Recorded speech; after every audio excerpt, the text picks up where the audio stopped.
I made some quilts, I crocheted some Afghans. My parents were Eileen Lemoyne and Avi Maya.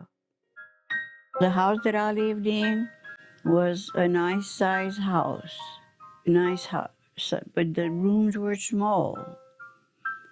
My daddy had built a small little room, one room, when they got married, him and my mother. They built one room, and then their family started growing, and he started adding on and adding on. And then the high water came, not the great high water of 1927. I was 13 days old when they had to leave their homes. They were brought to more or less to high ground in Plocherville. They at the cotton gin that had a loft where they would be on higher, out of the water, on higher ground. But that was temporary. Overnight, a gathering of so many people, there was 2 merchandise store in Plocherville. And the owners gave all the flour, lard, cooking oil, salt, and sugar and coffee that could be used for these people because they would have lost it anyway in the flood. So they stayed there until the Corps of Engineers arrived to help out. And they brought them to Marksville where there was higher ground. The Red Cross was waiting for them there to help them out. They gave them food and they pitched tents. They lived under tents for 6 whole weeks. They gave people clothes, shoes, and they'd have a soup line. They'd feed people. They had set up a kitchen and everything, and there was just everybody because there was at least 20 feet of water or more. So nothing was left when they got back, nothing. Some houses were pushed miles and miles away. Some were broken up. As far as the furniture, anything, it happened so fast. They lost everything, even the grass and weeds was dried up. There was a few animals that had been able to survive, especially horses that were tall. They had their head over the water and they survived. Very few, and very, very few cows. This lady that lived in town of Plocherville, she had survived her cow. She'd pick some dried grass and weeds to feed the cow, of whom, when she milked the cow, she would give my mother a cup of milk every other day to help feed me because I was still very young, very little, barely a little over 6 weeks. So people went hungry. They're animals that they depended on to eat, pigs and calves, whatever, everything had died. And so that was a very bad time over a period of at least 10 years. And then the stocks broke down, and that's when the Great Depression was. Now, they had not gotten over the rough times of the high water when this came, so that went bad again. So people were raised very poor, very, very poor. But the people were kind and they were good. People helped each other, however way they could. And they started little by little, and they grew back to their regular way of living. They had to start from scratch. They had to fix up their home so they would have a place to live. That was number one.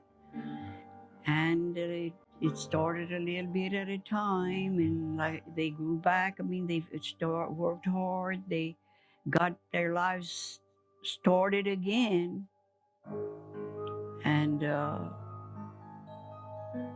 they kept on farming and raising their cattle and animals and whatever. They had their meats. They had their chickens with eggs. They would pick the eggs. They would cows. They would milk the cow, and um, they lived that way. My family were farmers, so they started back from scratch, planting their crops and uh, still helping each other to build up their home, rebuild their homes, and they would grow cotton, corn, sweet potatoes, Irish potatoes. Some people raised sugar cane, not all, and then they'd make that into syrup. Somehow or another, my father got a little syrup mill. It was very, very simple, and it was run only by a horse that would go round and round and crush the sugar cane. And he had a broiler, big pan, and they'd fill up that pan full of juice, build a fire under it, and cook it until it turned into molasses. And that was a big staple for the people, eating molasses with hot biscuits in the morning and bread. It was every day. People ate syrup and eggs. Their chickens would would lay, and sometimes they wouldn't. Then you didn't have eggs. I had 10 brothers and sisters. I had 5 brothers, 6 brothers, and 5 sisters. Well, 4 sisters with me. I was the 5th one. And they would get married when they'd come of age, and some moved to New Orleans because that was a place where there was a little bit of work besides farming. My older brother was Clinton, and Henry. They called him Boss, and he didn't go to New Orleans. He stayed at home. But there was Peter, and then Bennett. My sisters were Mary, then I had Velma Adeline, and I had Rose. Then I had another sister, Etta. She didn't marry, and she just stayed home. And there was Lee. He went in the service, World War II. And then there was my youngest brother, Philip. During World War II, my father died. Growing up was really, you just had to make the best of it. I mean, you'd play a little bit, but you had to work a lot. Every hands had to be working every day on whatever that the family was doing. Even though you were young, you had to pitch in and help, especially to pick cotton. We'd pick cotton, we'd hoe the cotton and the corn. My father was very ambitious. He was always trying to get ahead a little, some kind of way. And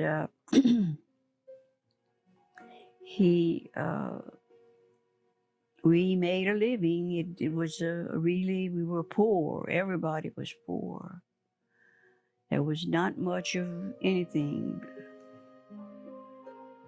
We'd go to school. Everyone of my family went to school, but they would not go into a very high grade until the fourth, fifth grade, and then they had to quit to work in the fields and whatever. I was very fortunate. I was able to get to the 10th grade, but at that time there was only 11 grades, so I would have uh, graduated the following year, but things got too rough. The war came, my father died, and then I was needed at home. When I went to school, I went to St. Joseph's School in Clocherville, and I liked it very much. I liked to go to school. So there were some nuns, and they taught us well. Basketball teams. I played on the basketball team for a while, and I loved to play ball. I had this tall lady to guard, and I was just 5 feet, and I was younger than the team, and they get me to play, because I played well. And then we had the school bus, but at first we had the school bus was a wagon, and we were living on a dirt road, so when it rained, it was very muddy. It was a wagon, and he had made uh, a cover for it, and we were protected from the elements, but still we went to school. My brothers and sisters before me, they had to go on foot, and at places there was water so deep they had to take their shoes off and walk through the water, then put their shoes back on and go to school. But they went. We had to bring our lunch in a little bucket. It wasn't a very fancy thing or anything, but we'd bring our lunch, eat at noon, and the boys would play their game and the girls would play their thing, different grades. And we had seven or eight nuns that were teaching, and they were good to us. They'd punish though sometimes. I love to read. I'd read storybooks. And in geography, I love geography. When I was 7 years old, I made my first communion. My mama had gotten me a nice little white dress, and I was so proud of it. Then later on, we'd go back home, and then we had to do our chores, feed the chicken and the pigs and whatever. And then we'd go back inside. It was almost dark, and the only light we had was kerosene lamps.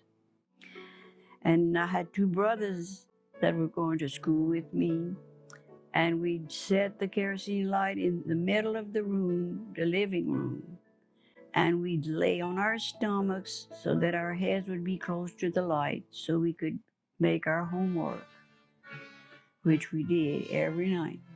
Whenever there was a holiday, we always, my mom and father would always have something for us to do. I mean, something nice. Sometimes we'd pop corn around the holidays, the Christmas holidays, pop some corn and make popcorn balls. And there was not much of fruit or anything like this going around. So for Christmas, we'd get an apple, which was very, very rare. Or maybe sometimes an orange. And we'd have a little Christmas tree, and my mother and them would make like a big gumbo and invite people over. And they'd go up until midnight waiting because you couldn't eat meat before midnight. It was a Catholic thing. So they'd drink drinks and wine and stuff, and uh, even make wine with the great wild grapes and persimmons and whatever from the woods. They'd make big gumbos. When you'd make a big gumbo, you'd have a lot of wild game and chicken, and it was very good. And you'd get a whole lot of people together, and people would enjoy just being together and having fun. They were just glad nobody was sick. Or I had gotten smallpox. I was 10 years old, and I had broken out from here to here, just one big sore. My mama had sat up with me on a quilt all 2 nights in a row, and there was no fans or definitely no air conditioner or anything. It was extremely very hot. It was in July, and she'd fan me with a cardboard. And then the next day, my daddy had taken me to Dr. Heidel. At that time, he had had a little office in the back of the bank. There was a small bank by that time. And he had given me something to ease the pain and whatever. It was a reaction from the vaccine that had caused that. I was a little older by now, and I was in the 10th grade at school, and my daddy was farming. But most of the family had left, had gotten married and left and whatever. But my 2 brothers were still at home, and myself. And my daddy fell sick in 1943. And he was bedridden for a while. But then World War II broke out, and they were drafting the boys. And 2 of my brothers got drafted, Lee and Phil. But during this time, my father died. So there was my sister Rose, who had not married. She had worked for a while in New Orleans, but then she had come back to help take care of the crop and this and that. One year, we made a crop, just me and her. One crop, the year my daddy died. And it was a small crop. And prices were not good at all. The cotton sold for 5 cents a pound.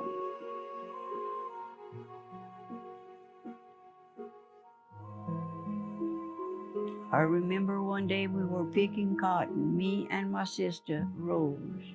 My mom was, before my daddy died, my mom was taking care of him.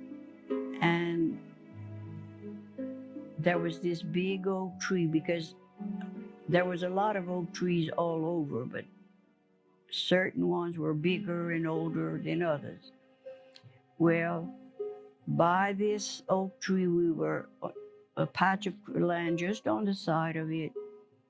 We were picking cotton, me and Rose. And when we went one morning, there was 4 or 5 soldiers under that oak tree. They were on maneuvers, and they were training. And this was the World War II soldiers. And it was so strange to us, and we were kind of afraid, and we were young and whatever. And but they were very, very nice to us. They had a toothbrush. They had hung in their toothbrushes they'd used. They'd had them hung on a little branch of the oak tree hanging. And they made do. It was close to a bridge also, so they were supposed to be guarding that bridge. And it was also close to my brother's house, Peter's house. And the soldiers were very limited as to what they had to eat. And they had no water to bathe. My brother would go talk with them in the late evening once he came home from work, from his plowing and stuff. And then my brother would go get his cow in the pasture and bring it back to at home so he could milk it to have milk to eat, because there was no refrigeration whatsoever. You could not keep milk long. So it got to where he gives some milk to the soldiers. It got to they would like that so much that they would take their turn and go get the cow for my brother before he'd come home from the field, so it would be ready so he could milk it, so he could give them some milk. I guess he should not have been doing that, helping them, but it was they liked that very much. But the first time we had seen him, me and my sister, we were really scared. We didn't know what was going on. 6 months later, after my daddy died, I got married. I married the guy next door, but he had been in the service. We had known each other all our lives. We never really met. We just grew up together. And my father liked him very, very much, and he approved very much that we would be getting married. My father died while he was in the service, but he had given me a engagement ring while my father was living. So my father knew we were going to get married whenever he'd come back from the war. So he did. He went overseas, stayed a year, and when he came back, we got married. His name was Harris Reed. Well, he came back from the war, and then, like I say, we got married, and we stayed at his mother's house. She was a widow. His daddy had died just before he went in the service. He was to leave the next day that he died on a Monday, and that Sunday afternoon his daddy died. So he had had a deferment for a whole year. So in the meantime, we had started going to the movies and stuff and kind of getting together and whatever. So he had gone like training 6 months, yes, around 6 months. And then he came back, and that's when he had bought me my engagement ring. And he had asked me if I would marry him. Then he left to go overseas. And when he came back, we got married. We got married the first week of his leave. He stayed another 3 weeks, and he went to North Carolina for, in other words, instead, the war in Japan had finished. We stayed with his mother, supposedly for a little while, and it landed up to be 18 years. I had 4 children, 4 boys. He loved his babies. He always wanted a baby, and he loved his little babies.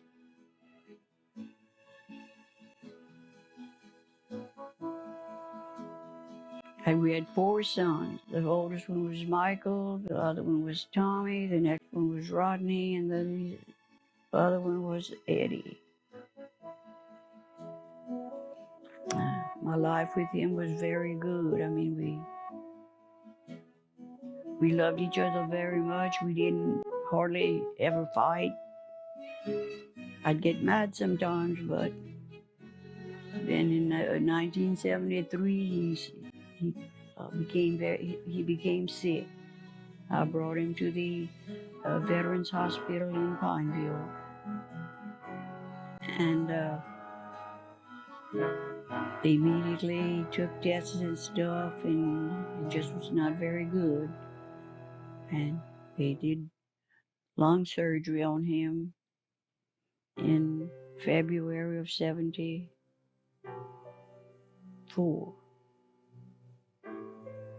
It was December the 11th that I brought him to the hospital, December the 11th of '73. And by February of '74, he had lung surgery for cancer in his lung. And then he came home for a while, and by November of '74, he had brain surgery. He had a tumor on his brain, on his brain. And he came home for Christmas, but he wasn't well at all. And then he went back, and in February the 18th, he died, 75.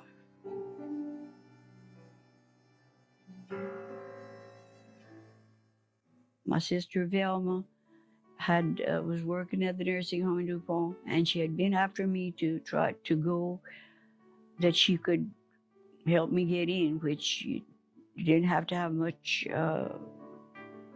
practice or anything. And so the first I bought me some material, and I cut out and made me 3 white suits to be a CNA or nurse's aide. And so that I'd have white clothes, white shoes, and everything. It's not like that right now, but that's the way it was. And the first time I went, she says, come to work tomorrow. It was part-time, but I worked around it, in other words, so that I wouldn't have too much and whatever. And I worked there 10 years. And I liked it, but then I started hurting very much with my back. But it was not from working at the nursing home. I had been having that was years, but it got worse and worse and worse. Then I had back surgery, and after that, when I got better, I cleaned houses. And then by the time I was 65 and all, I started getting my Social Security, and from there on, it's just history.